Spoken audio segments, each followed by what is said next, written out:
Good morning বন্ধুরা, তোমরা কেমন আছো সবাই? আশা করি তোমরা ভালো আছো। আমি কিন্তু খুব ভালো আছি। কোচবিহার চট্টগ্রাম থেকে আমি ফুলন। আর আজকে বৃহস্পতিবার, দেখো সকাল সকাল ঘুম থেকে উঠে কাজে লেগে পড়লাম।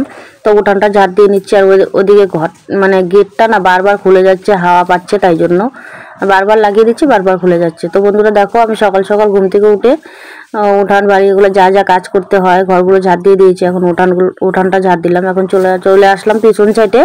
তো পিছনটাও ঝাড় দিয়ে নিই ভালোভাবে। আর আজকে না অনেক কাজই করতে হবে, ঘাস কাটতেও যেতে হবে, কারণ অল্প ঘাস আছে। আপাতত সকাল টাইমটা খেতে থাক। আর ওদিকে গরু তো রয়েছে, গরু না এখানে বাঁধা যাচ্ছে না, কারণ ঘরগুলো এখনো গোছানো হয়নি, তাই জন্য। আর এখন আমি ভালোভাবে ঝাড় দিয়ে দিচ্ছি অল্প। তো সামনের সাইডটা উঠানটা ঝাড় দিয়ে চলে আসলাম পিছন সাইডে। আর দেখো কি ধুলো, এত ধুলোবালি না, মানে একদিনে মানে মাথা মানে প্রতিদিন মানে শ্যাম্পু করতে হয়, আর না হলে আর হয় না, এত ধুলাবালি হয়েছে। আর উঠানের অবস্থা তো খুবই খারাপ, বৃষ্টি হলেও কাদা হয়ে থাকে, আর বৃষ্টি না হলেও ধুলা, কি অবস্থা। এত ধুলাবালি ভালো লাগে না আর, জানো। তো যাই হোক, বাড়িটা এদিকে দেখতেও খুব ভালো লাগছে। আর এদিকে খুব হাওয়া হচ্ছে, দেখতেই পাচ্ছ লিচু গাছের পাতাগুলো খুব নড়ছে, হাওয়া হচ্ছে। আর এদিকে আমি ভালো করে ঝাড় দিয়ে দিই। আর ছাগলটা অল্প বাইরের সাইডে বেঁধে রেখেছি আপাতত, ঝাড়টা দিয়ে নিই, তারপরে ভিতর সাইডে নিয়ে আসবো, কারণ অল্প ঘাস দিলে না অন্য গরু ছাগলে না খেয়ে ফেলে। তাই জন্য ওই যে ওইখানে খুঁটিতে সামনে কলের পাড়ের সামনের সাইডটায় না আমি বেঁধে রাখি ছাগলটাকে, তাহলে অন্য গরু ছাগল কোনো কিছুতে আর ঘাস খেতে পারে না। আমার এখন একটা সুবিধা হয়ে গেল, গরু ছাগল ভিতরে রেখে গেটটা লাগিয়ে দিলে আর কোনো অন্য ছাগল গরু ঢুকতে পারবে না, ভালো হলো। তো দেখো, আমি ঝাড় দিতে দিতে একেবারে গেটের সামনে চলে আসছি, পিছনের গেটের সামনে। তো বন্ধুরা, ভিডিওটা একটু হলেও যদিও ভালো লাগে, লাইক কমেন্ট শেয়ার করে দিও। আর আমার চ্যানেলে যারা নতুন তারা সাবস্ক্রাইব করে আমার সঙ্গে থাকতে পারো, কেমন? তো অনেক কাজই বাকি আছে, অল্প আস্তে ধীরে কাজগুলো করে দেখাই। তো দেখো, চলে আসলাম, এখন গেটটা আমি ঝাড় দিয়ে দিচ্ছি ভালোভাবে। আর ছাগলটা দেখো ওই যে ওখানে বেঁধে রেখেছি, অল্পটুকু ভাত ছিল, ভাতটা দিয়ে দিয়েছি।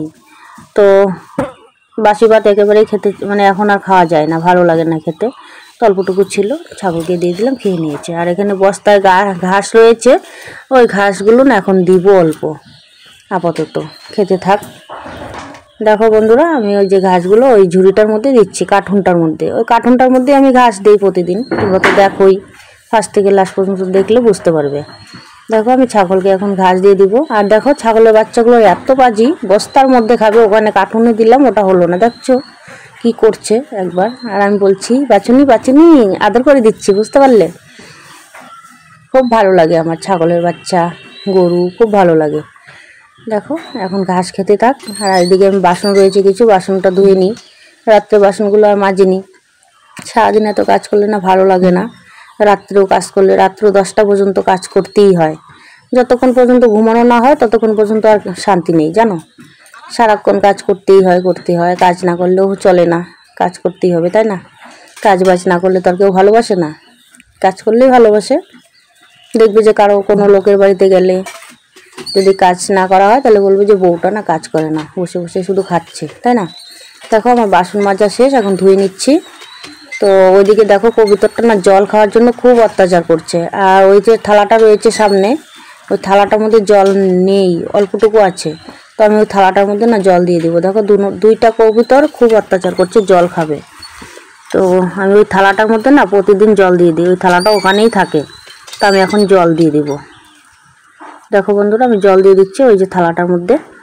ওখানে এক থালা জল দিয়ে রাখলে না বারবার এসে কবুতর জল খেতে পারে। আর আমি সকালবেলা ঘুম থেকে উঠে জল খেয়ে নিয়েছি, এখন অল্প খাবো, বাসনগুলো ধুয়েছি, অল্প খাবো জল। আর সকালবেলা ঘুম থেকে উঠে আমার জল না খেলে একদমই ভালো লাগে না, আমি জল খেয়ে নিয়েছি। তো বন্ধুরা, আমার বাসন মাজা শেষ, চলে আসলাম দেখো রান্না করে। তো একটা জিনিস আনতে যাব, ভাতটা বসিয়ে দিলাম। তোমরা আমার সঙ্গে থেকো, দেখো আমি কোথায় এসেছি। একেবারে ডিগির পাড়ে চলে আসলাম। দেখো, আমি কি একটা জিনিস নিব, তোমাদেরকে দেখাচ্ছি, তোমরা দেখে বলবে, কমেন্ট করে জানাবে, কেমন? ভালো লাগলে। দেখো, এটা হলো কারি পাতা, বুঝতে পারলে? অনেকে কারি পাতা চেনে, অনেকে চেনে না। তো দেখো, আমি আজকে কারি পাতা নিয়ে যাচ্ছি, কারি পাতার ভাজা করব। কি ভালো লাগছে না দেখতে? আমাদের বাড়ির পিছন সাইডে না অনেক কারি পাতা আছে। ওই কারি পাতা নাকি তরকারি সব কিছুতেই দিয়ে খাওয়া যায়, কিন্তু আমরা কিন্তু খাই না। আমি কিন্তু ভাজা খাই, তরকারিতে দিলে না আমি খেতে পারি না। তো শহর সাইডে না ওই কারি পাতা না তরকারির মধ্যে দিয়ে দেয়, খাওয়া যায় না। কোনো কোনো জায়গায় আছে কারি পাতা সব কিছুতেই দিয়ে দেয়। কারি পাতা কিন্তু ভালো, খেতে পারলে ভালো, খুব ভালো, অনেক রোগেরই নাকি উপকার। তো এটা যদি ছেঁচে রস করে খাওয়া যায় তাও ভালো, ভাজা করলেও ভালো। কিন্তু আমি ভাজাই খাই, রস খেতে পারি না, কীরকম একটা গন্ধ করে না, ভাজাটা খেতে পারি। তো চলো বাড়ি চলে আসলাম বাড়িতে। তো বাড়িতে এসে দেখো আমি ওই পাতাটা না ধুয়ে নিয়েছি, কলে ধুলাবালি লেগে থাকে না, ধুয়ে নিলাম। আর এখন আমি বেছে নিচ্ছি এক এক করে। আর ওদিকে ভাতটা বসিয়ে দিয়ে গিয়েছিলাম, তো ভাতটা প্রায় হয়েই আসছে। তো আমি পাতাটা অল্প বেছে নিই, কারি পাতা ভাজা করব। কারি পাতা ভাজা খেতে ভালো লাগে, কিন্তু আমি রসটা খেতে পারি না। রসটা খেলে বেশি উপকার, রসটা খেতে পারি না, একটা গন্ধ করে তো, তাই জন্য। তো চলো কারি পাতা ভাজা বসিয়ে দিলাম রসুন আর শুকনো লঙ্কা দিয়ে। তো রসুন শুকনো লঙ্কা দিয়ে এখন দিয়ে দিয়েছি পাতা, কারি পাতা দিয়ে দিলাম। এখন নেড়ে চেড়ে অল্প হালকা পরিমাণ লবণ দিয়ে ব্যাস, আর কোনো কিছু কিন্তু দিতে হয় না। শুকনো লঙ্কা রসুন লবণ দিয়ে ভাজা করলেই হয়ে যায়। তো বন্ধুরা দেখো ভাজা হয়ে গেছে, মুচমুচে ভাজা, গরম গরম ভাত, খেতে তো ভালোই লাগবে তাই না। তো এদিকে ভাজাটা হয়ে গেল, এখানে আরও কিছু আমি আনবো। দেখো বন্ধুরা আমি কচু শাক নিতে চলে আসলাম। ওই যে কচু গাছগুলো দেখা যাচ্ছে, ওখানে 4-5টা আছে, ওটাই নিয়ে যাব বাড়িতে, কচু শাক রান্না করব। তো বন্ধুরা দেখো আমি কচু শাক নিতে চলে আসলাম। তো কচু শাক নিয়ে আমি এখন বাড়ি যাচ্ছি, কচু শাক নিয়ে গেলাম। তো ওখানে আমি জমির কাছাকাছি গেলে অনেক আনতে পারতাম, কিন্তু এখন আর সময় নেই, যেহেতু এখানেই রয়েছে অতটুকু নিয়ে যায় হয়ে যাবে। কচু শাক তো কেউ খেতেই চায় না, আমি একাই খাবো, তোমাদের দাদাভাই অল্প খেতে পারে, মেয়ে তো একদমই খেতে চায় না। দেখো কচু শাকটা কেটে নিয়েছি সুন্দর করে, আর কতগুলো খোসা হয়েছে দেখো, দেখেছো।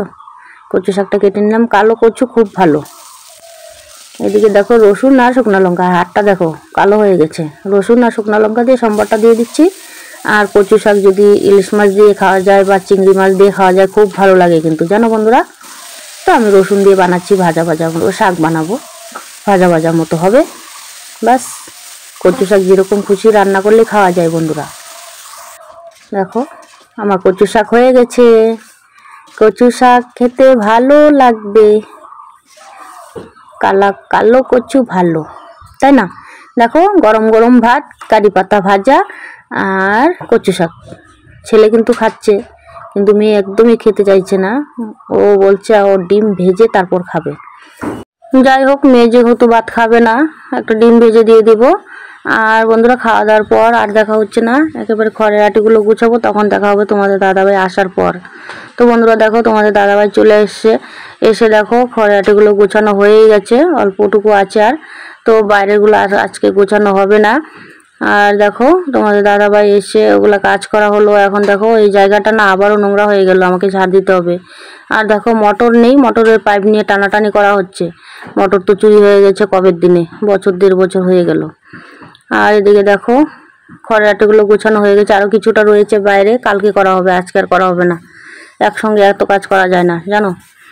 আর তোমাদের দাদাভাই এখন স্নান করে নিবে, আমি পাইপটা একটু ওইদিকে গুজে রাখলাম। দেখো গামছাটা দিয়ে দিলাম। আর আমার গা শরীর চুলকাচ্ছে খড়ের আটি গুছিয়ে। তো বন্ধুরা আমি তার মাঝখান থেকে আমি ঘাস কেটে নিয়ে আসলাম, আর দেখা হয়নি তোমাদের সঙ্গে। আর দেখো তোমাদের দাদাভাই কি করছে মেয়ের সঙ্গে, মানে ঘুম থেকে টেনে হিঁচড়ে নিয়ে আসলো।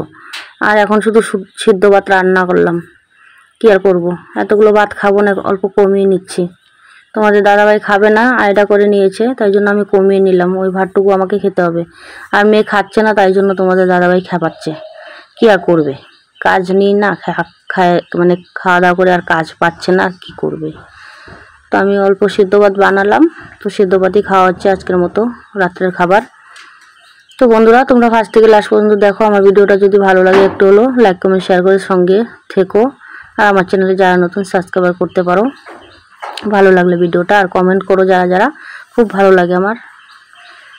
আর যারা কন্টিনিউ করে নিও অবশ্যই করে নিও। আজকের মতো কিন্তু এই পর্যন্ত, পরবর্তী নতুন আর একটা ব্লগের সঙ্গে দেখা হচ্ছে। তো কালকে তো ভোট আছে তাই না, তো দেখা যাক, আজকে বৃহস্পতিবার, কালকে ভোট শুক্রবার, তাই না। তো আজকের মতো এই পর্যন্ত, সবাই ভালো থেকো, সুস্থ থেকো, তাই না। দেখো আমার মেয়ে ভাত খাচ্ছে, টাটা বাই, গুড নাইট, সবাই ভালো থেকো, বাই।